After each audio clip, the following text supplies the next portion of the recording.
Hello, Year 13. I promised you a follow-up to the technique lesson, and since that technique lesson, exams have been cancelled. Hurrah! Thank you, Mr. Williamson. I guess it was a long time in coming. Nevertheless, what that means is the pressure is off. It doesn't mean that we're not going to do practice questions. It doesn't mean we're not going to be talking about things that will help you in the future, regardless of where you go, or that we've abandoned our love of history. Certainly not when it comes to revision. So we're not going to dive straight into the deep dive of what happened under Churchill and British political history from 1951 through to 1997. Rather, what I intend to do is this, and what I'm going to try and do is this. I'm going to set up an actual question using source material from a 2010 exam paper, amended to take account for the new way of doing exams. I say new way, it's been around for 5 years. So what I've got for you is a bunch of stuff, and a bit like what you did with the Mr. Atkinson, why does he have no friends question, you're going to actually answer this one though, and this one is real history, so it's a genuine thing. All you need is the memory of your time in year 7. Yes, you heard me right, year 7, I warned you. And this is all about 1066. So if I do bad YouTube etiquette and I fire this up, haha, here it is, the section A as it would appear in an exam. Now this is adapted from a 2010 paper from the course on the Normans in England, 1066 to 1100. Now the joy of this course is there aren't many sources. The drawback is there aren't many sources, and so what you end up doing is a lot more archaeology and that element of social extrapolation rather than learning facts that you can then apply in context. However, for our purposes, it works quite well. And the reason is this. The question that I'm going to use is this one. It says, using these 4 sources in their historical context, note how it starts that way. You've got to base it on the source material.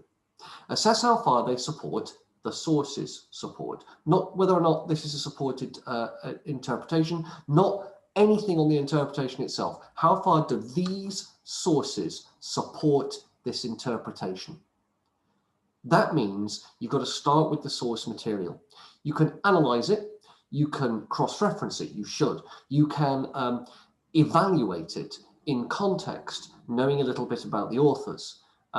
But you cannot come up with your own argument, then illustrate with source content. That's not how this works.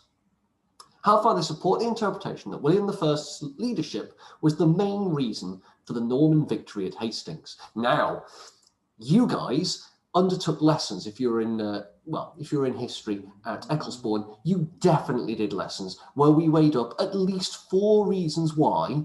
Well, I think it was 3 actually. 3 reasons why William won the Battle of Hastings. There was William's skill as a leader. Oh, look, William I's leadership. It's a factor in a genuine A-level exam. There was Harold Godwinson's mistakes, or you could argue his negative points as leader, the problems that he faced. And we called it at the time, luck, i.e. stuff that's outside either of their control. So you already have 3 factors to answer this question with. So you don't have to come up with 4 paragraphs, you just have to come up with 3. And for each of them, you analyse for and against the argument. Now, were this a lesson, I'd get you to then tell me what those reasons were. But it's not a lesson, and nor do I intend it to be a lesson in that regard. So bear with me. So, you might recall this lesson from back in year 7, which was why was William able to defeat Harold Godwinson in 1066? And we went through a number of reasons, and we then did like a pyramid 6. Is it a pyramid 6? Yeah, pyramid 6 task on which was the most important. If you didn't do these lessons at Ecclesbourne School, that's fine. Don't worry. I'm going to remind you. I'm going to refresh your memory rather than the interminable part of a lesson if we were there in person, where I'd ask you for what you remembered and everyone would tell me you remembered nothing, because that's how it goes. Which heading does the reason for William's victory fall under is the idea. Now, this is year 7, so they've done a single lesson on this. These are the three headings. Now, back in the day, I'd do this with coloured cards, and I have been tempted to do it with year 13s before now, but I've never actually done it. So this is quite exciting for me. Let's see how you go. We've got William's skill, Harold's mistakes, and luck. Now, for William's skill, read Leadership of William. You could also throw in there, you can split William's skill in two. You could talk about whether or not his armies are any good versus the army of Harold. And then you've got William's leadership itself. You could split that, you could fine tune it so that, I don't know, the advantages held by William's troops over Harold's troops. But we're not going to get it too complicated. If you remember that, that's awesome. But don't worry if you don't. So each thing would then come up with a reason. Here's one. William was a good general and had much experience of war.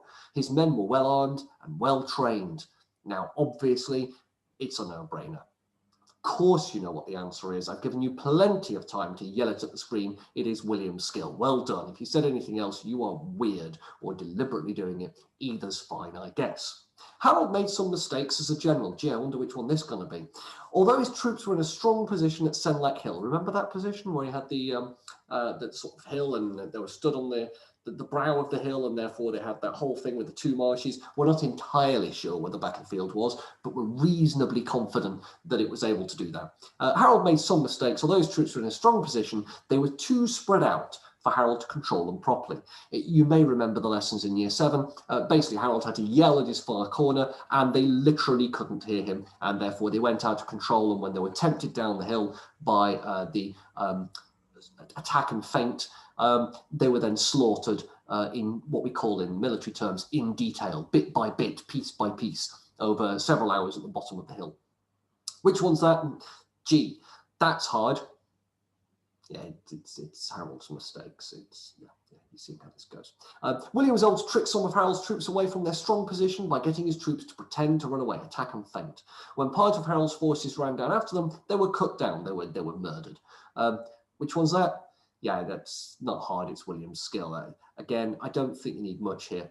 It's just a recap. Perhaps a wiser leader than Harold Godwinson might have rested his troops after their long march south, but Harold didn't. He was impetuous. He was told he could wait. He had to raise new troops, but he couldn't. An interesting side note here about Saxon military law was that they could hold a fyrd, or fyrd, F-Y-R-D, not indefinitely, but for 2 months. Well, they kind of run out. He'd recruited them when they thought they were going to get invaded. There'd been a long wait. They'd then marched north. They'd fought a battle, and the fyrd were mainly going home. You'll hear a source refer to them, or you'll read a source refer to them as deserters, but they aren't, not in a strict sense. That's not exactly how that works. Rather, they were simply going home because their time in the fyrd was done, and they were allowed to go home. So you've got to understand a little bit about Saxon history. Now, for year 7s, we don't go into that much depth. For you guys, I'll mention that as an aside. Which one's this going under? Well, obviously, it's Harold's mistakes. Its weaknesses as a leader.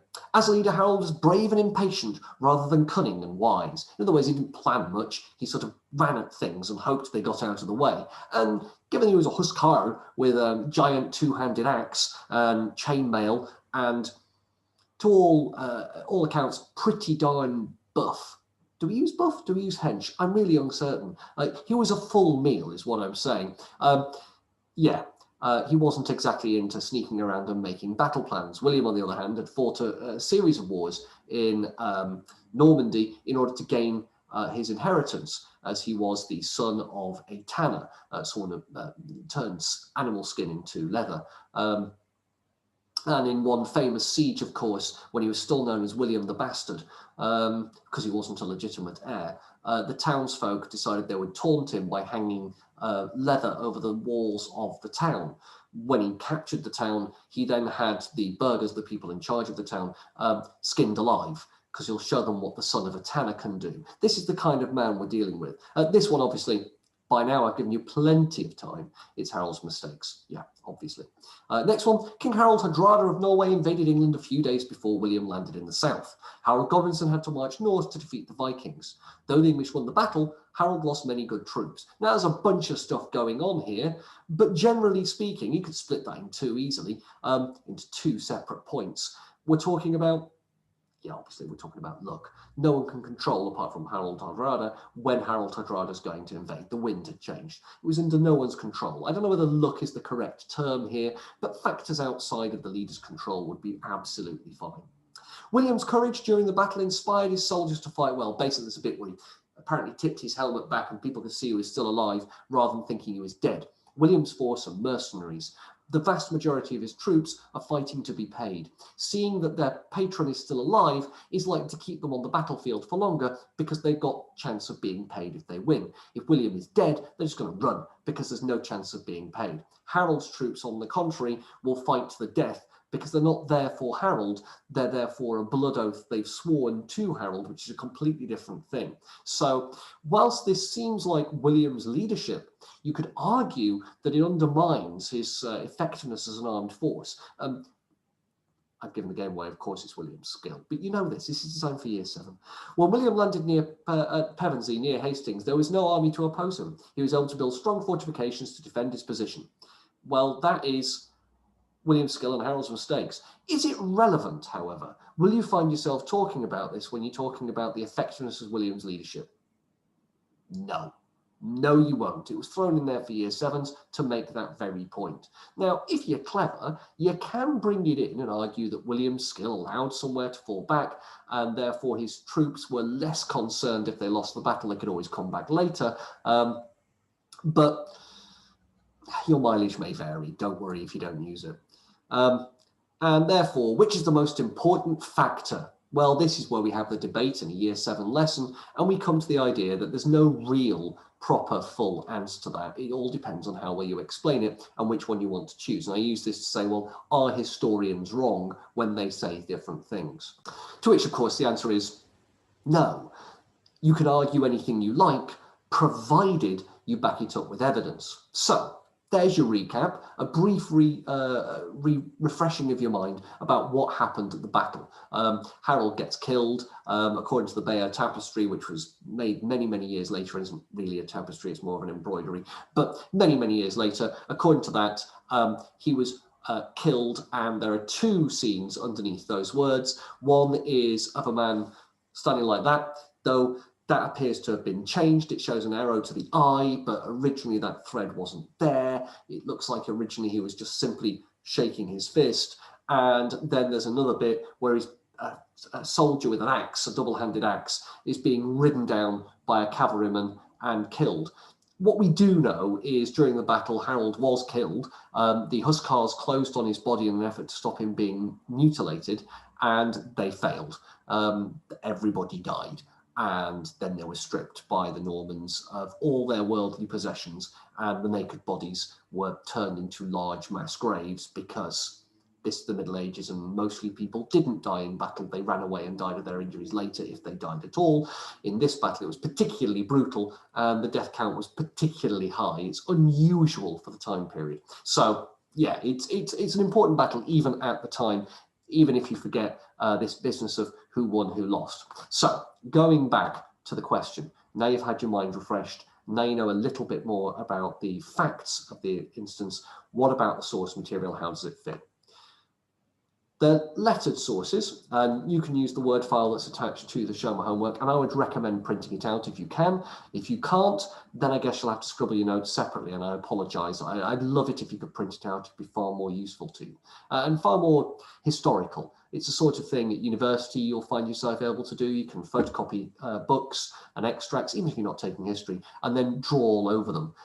Or you can print stuff out from the internet. Generally speaking, you'll get a printing budget at university. Generally speaking, they'll have print services. And if you don't, you'll probably end up buying your own printer. Either way, annotation's easier on paper than it is online. Having said that, the highlight tool and annotation tool, you can find that in the review tab. I'll just click it here with comments, is particularly useful. So if you want an electronic version, please feel free if you've got Word. I don't know whether that functionality is available in OpenOffice, which you can also get in all open Word files. Source A, however, is a source from the time, primary evidence, and it says it's an English chronicler describing the Battle of Hastings. So straight off, you've got the origin of the source. And that's important. It should tell you stuff straight off. It says it's an English chronicler. Why has the examiner included this information? Well, he's trying to warn you, or she's trying to warn you, about the potential reportage, which side they're on. I want to avoid the term bias, but that's essentially what we're talking about, so we know how we're going to use it. It's from the Anglo-Saxon Chronicle. Now, if you've done the course, you'd know that this is one of the most famous sources of the time, and it doesn't give too much information about any given event. Most get 2 or 3 lines. The fact that this gets this many lines is unusual, and straight away you know it's an important piece of information. So here's the source in full. William of Normandy came into Pevensey and built a stronghold at the town of Hastings. Pevensey and Hastings are miles apart. This was made known to King Harold. He gathered a great army and came up against them at the ancient apple tree, with no idea what they're referring to. William came upon them unawares. He surprised them. Before they had all met together, Harold was still trying to get his army together. Keep in mind, it's afeard. He's calling for local villagers to join his force. This suggests he's waiting at a position and he's waiting for more troops to arrive. They're not all there, they're not all ready. The king nevertheless fought very hard against the Normans with those men that would stay with him. Keep in mind, a lot of the feared were going home. They were allowed to. And many were killed on both sides. There King Harold was killed and many good men with him. So obviously this is a sympathetic account. It's obviously suggesting that Harold's skill was pretty good, but he was beaten by circumstance. He was beaten by the fact that they weren't ready. He was beaten by the fact that his enemy was cunning, not necessarily his leadership, and he was beaten by the fact that the army was in flux. Source B is a Norman chronicler. I'll do it that way. A Norman chronicler who served William of Normandy both as a soldier and as chaplain. Keep in mind what a chaplain is. It's a military priest, if you will. It's someone who gives church services for the soldiers. So straight away, the examiner is trying to let you know, she's showing you that William of Normandy has a chaplain. Religion is important to these people, and that this person is writing their account. Now, the person who's writing it is William of Poitiers. William of Poitiers is well known among scholarly circles about 1066 as being someone who really liked William, like really, and was rewarded heavily by William throughout his career for taking the stances that he did. William prized this man's loyalty, and this man used what he wrote and what he said to basically big up his man in power. He was Mike Pence to William of Normandy's Trump before Wednesday. This is called The Deeds of William, Duke of the Normans and King of the English, written around 1071. In essence, it's propaganda. We all know it's propaganda. And we all know that the account of the battle itself might be embellished. There aren't necessarily lies, but William of Poitiers hardly likes to say anything other than William was a great general. So let's see what he has to say.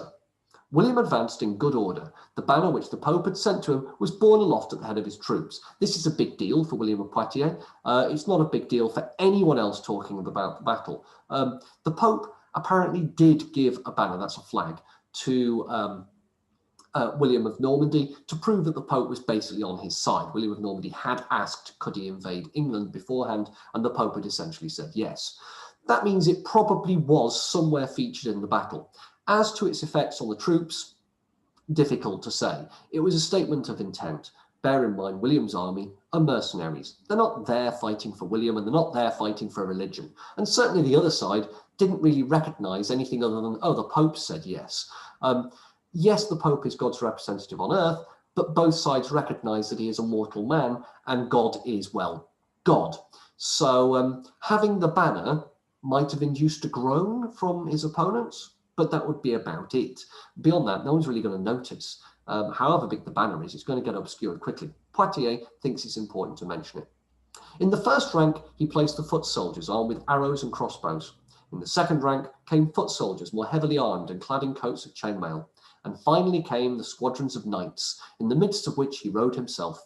This is basically talking about a battle order, except the order set out here is more of a marching order. It's not actually arrayed for battle. Putting the cavalry at the back rather than at the sides would have been daft. So what Poitiers describes is the marching order of the troops.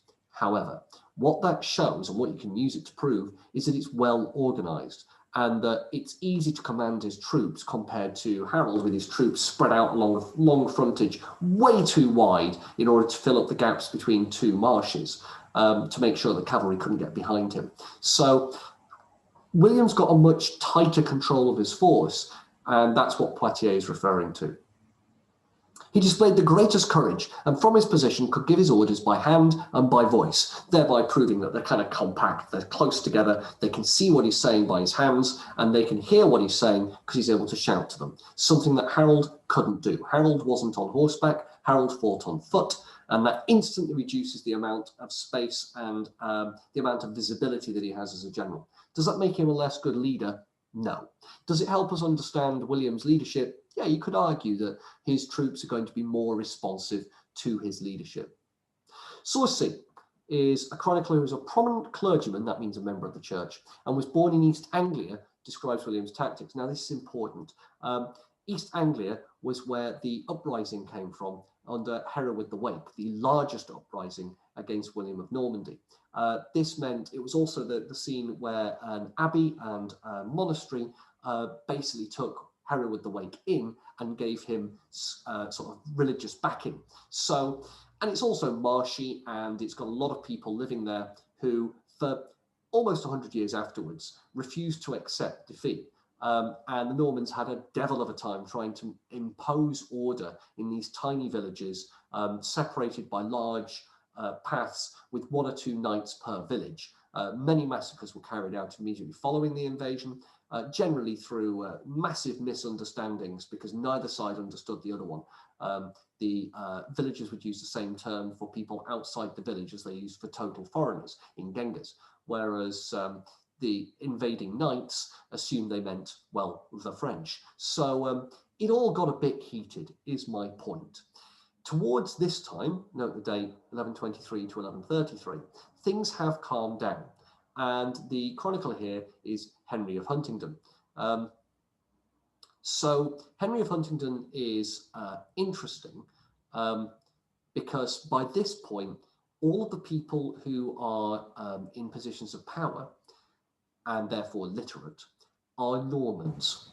And although this man was born in East Anglia with all of that weird background, he's going to be, how to put this, he's going to be very keen to show his loyalty. He's going to be very keen not to bring down the wrath of the kings of England to East Anglia. So he will remember, in a sort of dim folk sense, that is a dim and distant past, so he doesn't know it firsthand, but he knows of it, of the terrors and the massacres that came about through not being loyal. And the church had pretty much thrown its weight behind William by this point and the Normans. So when you keep all that in mind, you kind of know where he's going. It says this: William nobly led out 5 companies of knights against the enemy, and when they were terrifyingly drawn up, he delivered a speech to them. He had not finished when all his men, boiling with unbelievable anger, charged forward in their lines with indescribable force. William instructed his archers not to shoot their arrows directly at the enemy, that was a standard tactic at the time, but rather into the air, so that the enemy might be blinded, and this caused great losses among the English.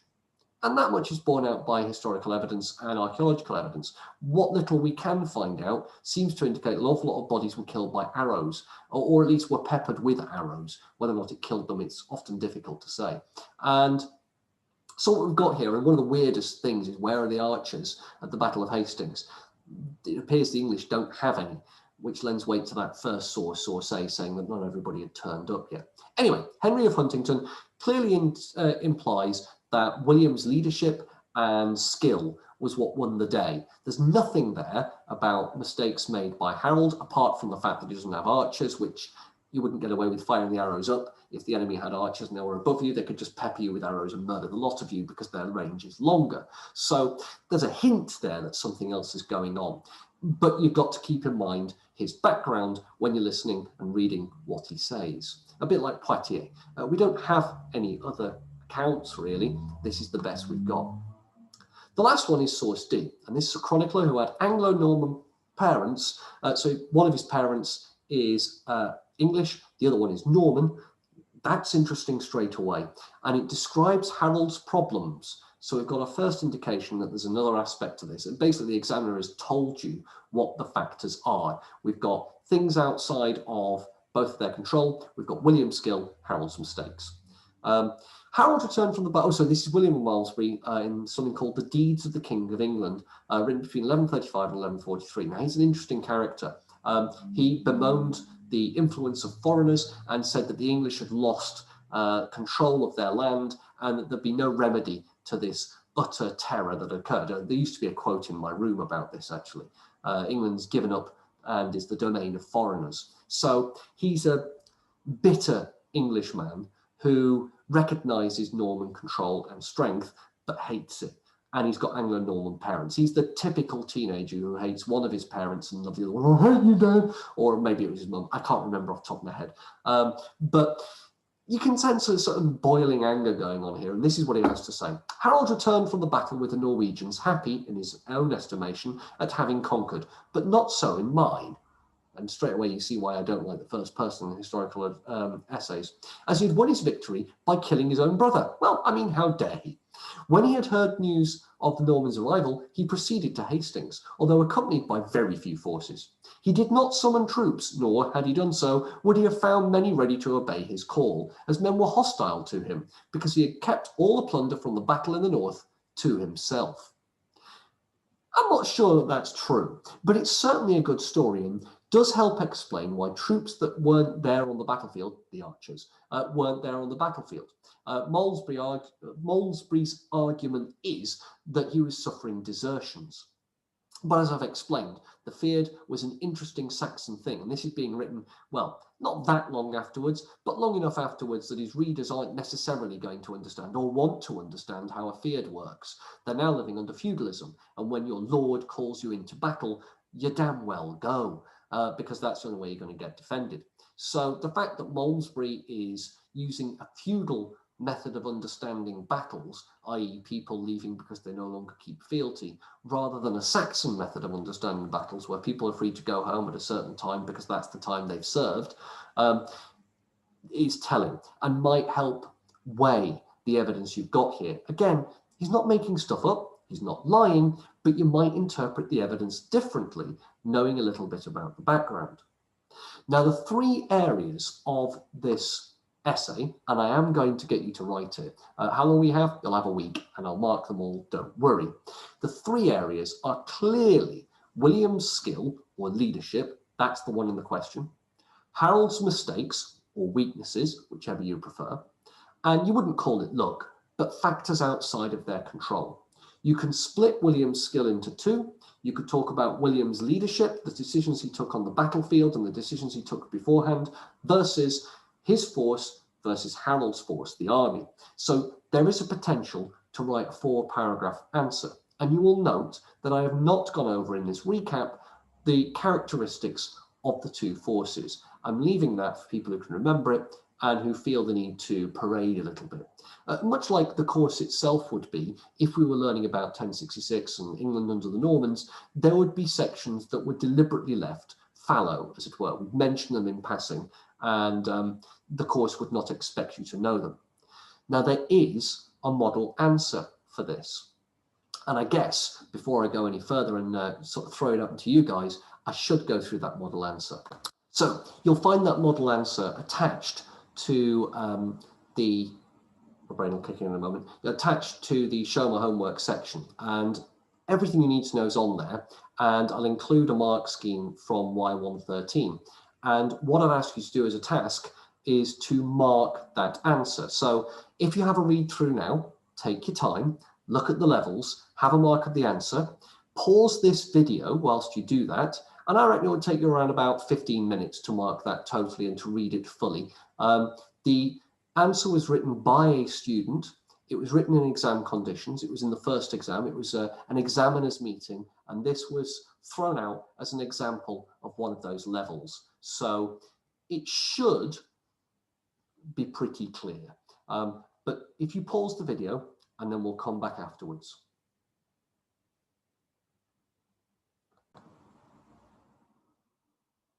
Hopefully, you've paused, you've had a go at marking it, and you've come up with your answers as to what marks you think it got and which level you believe it was indicative of. One of the first things you'll have noticed, I am absolutely convinced, is the lack of an overall conclusion. The candidate clearly ran out of time. Secondly, you'll have noticed there's only 809 words. This is a rather short answer. You wouldn't expect it to be that short in the time available. The candidate has clearly spent a lot of time annotating the sources before they put pen to paper. And the third thing you'll have noticed is that the candidate name drops. He brings in David Carpenter, having written a book in 2003, and he's basically showing off that he's read around the subject a little bit. That's not a bad thing. I'm just pointing out that you don't need to do that in an exam situation. In an university essay, when you're not writing under time conditions, you'd be expected to talk about historians. Think about your coursework where you mention people by name, where you put it in a footnote. It'd be a bit like that. So a bit like your coursework, you would expect that at the next level. And we're not doing exams anymore. But I'm sharing this to show a point. Now, I don't know what mark you've decided to give it because we're doing this on a video lesson and it's not interactive. And even were it interactive, I'm not sure how helpful that would be. So here's the generic mark scheme. I should have found a way to share that, but if I haven't, here it is. Pause now. Cool. Now you can use it to go back and wait, no, I've done that wrong, haven't I? You can use this to mark the previous thing. I haven't gone through the answers yet, apart from pointing out some various points. So you know what? If you didn't find the marks, you haven't managed to save it anywhere, you can now go and have a go, and I'll pause for a moment.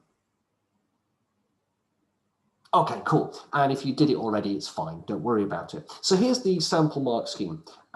What the examiner is told to do, and I've been to these meetings, so I know this, you start at level 3. You just do. Level 3 says the answer is partially focused on the question. There is partial evaluation of the sources with some use of some knowledge rather of their historical context in order to engage with the sources and produce a partial analysis of them in relation to the question. I think we can all agree that what we've read is higher than that. Each source is analysed. Each source is evaluated. Each source is put in some historical context with varying degrees of weight assigned accordingly. And all of the answer is focused on the question. For the need to show off, the candidate doesn't fly off on a tangent. They stick to the question like glue. They just don't finish it off. So clearly it's higher than level 3. So you check out level 4. The answer is mostly focused on the question. The sources are evaluated using both provenance and generally relevant knowledge. Now here is where we deviate from level 4. The answer is more than mostly focused on the question. It's almost entirely focused on the question. It uses provenance and it uses relevant knowledge. There's no irrelevant knowledge. There's nothing that's wasted. There's nowhere where the candidate seems to go off on a tangent and talk about things that aren't directly connected to the answer they're trying to give. And as a consequence, it's got to be higher than level 4. It engages with the sources, it produces an analysis of them in relation to the question, and though the provenance isn't always developed, most of it is. So it's higher than level 4. Let's check out level 5. The answer has a good focus on the question. Yes, I think it does. The sources are evaluated using both provenance and relevant knowledge of their historical context. I agree, except as I said, it's variable. In order to engage with the sources and reach supported analysis of them in relation to the issue in the question. I think we can all agree it does that. There may be some imbalance in the analysis between use of provenance and use of knowledge. I think we can totally agree that there is some imbalance. Sometimes the candidate uses almost entirely own knowledge, and sometimes it uses the provenance with that own knowledge as well. And given the sources, and I hope you got that reference, this is a really good exam for that, as would your exams be in Churchill. Is it good enough for level 6? The answer has a very good focus on the question throughout. Okay. The sources are fully evaluated, I'm not sure, using both provenance and detailed and accurate knowledge, well in some cases sure, of their historical context in a balanced way. Balance is a bit questionable. In order to engage with the source and reach convincing, fully supported analysis of them in relation to the issue in the question.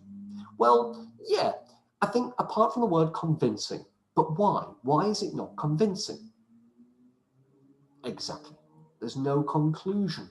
And as a consequence, it cannot fully convince. It tries, it does wrap everything up in a nice neat bow at the end, but it doesn't really have a proper conclusion. It ends up with two sides of a mini debate where it briefly suggests a judgment, which is a shame. The candidate was doing a really good job.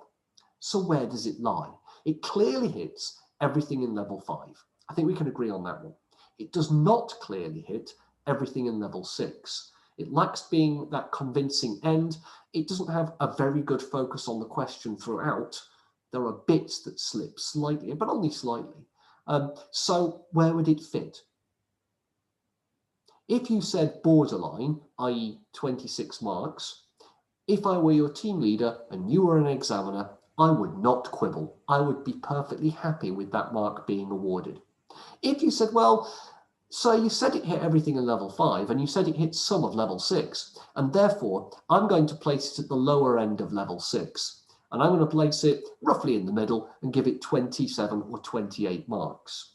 You'd be spot on. That's exactly what it got. It was 28 marks when it was put out there. Now, if you went further and said, but sir, I reckon it does a good enough job, it could probably get 29 out of 30. Someone in my team actually did. And the examiner said, I wasn't the team leader. The chief examiner that was on our table said, yeah, no, I'd let that slide. The only thing you couldn't do is give it full marks. That's it. You just can't give it 30. But what this shows, I hope, is that you don't have to do everything to get full marks. You just have to do enough. Now, I've shown you the sample answer before you write yours. And there's two reasons for this. One, I think it's unfair to set something without showing you roughly where you're going. And two, were we doing this in person, we'll be able to talk a lot more about your own ideas. I'll be able to circulate the room and talk to people individually. You can't do that even on a Teams meeting. So I don't propose to try. And three, the pressure's off. This is just practice. It's learning how to use source material and taking out the fear that some of you have using material from the time to try and answer historical questions. And I'm thinking that with that backup and the mark scheme and what I've talked through with you and the last lesson we had a go at doing stuff about me, you should now have enough confidence to have a go at this question. Now, why would you do this when there are no examinations? Well, one, I'm hoping it's diverting and interesting. And two, I'm hoping that it will be a confidence boost. So this video link is in a classwork, and the classwork was essentially to mark that sample answer. Don't worry, it will have been explained on the show my homework. So in this case, I guess what I just said was irrelevant. Yeah, probably. The homework will be to answer that question on the Normans in England, to practice how to use source material, to get the idea of setting up an answer and setting up a point with the source material, then analysing it, and then coming to a conclusion at the end of each section. And you should be able to find 3 easy sections to make that happen, with an introduction and a conclusion. Hopefully that all makes sense. Any questions, as usual, drop them in the comments of either the classwork or the homework. I really don't mind which. It goes pinged the same way at my end, and I will get back to you as quickly as I can. How long do you get? You get a week, because you always get a week for essays. That's just the way things are. If you want to write it by hand, please take photographs of each page and then submit those. If you want to do it on word processor, and I'd recommend it if you can, if you've got the ability to do so, please do that and attach them in a normal way to the task, and I should be able to mark all of them accordingly. And what I'll do is I'll do a summative comment rather than trying to print them out and writing all over them, because that will take a very long time. So thank you very much. Have a lovely evening and enjoy your weekends. Good wishes from the void. And I shall see you in the next video.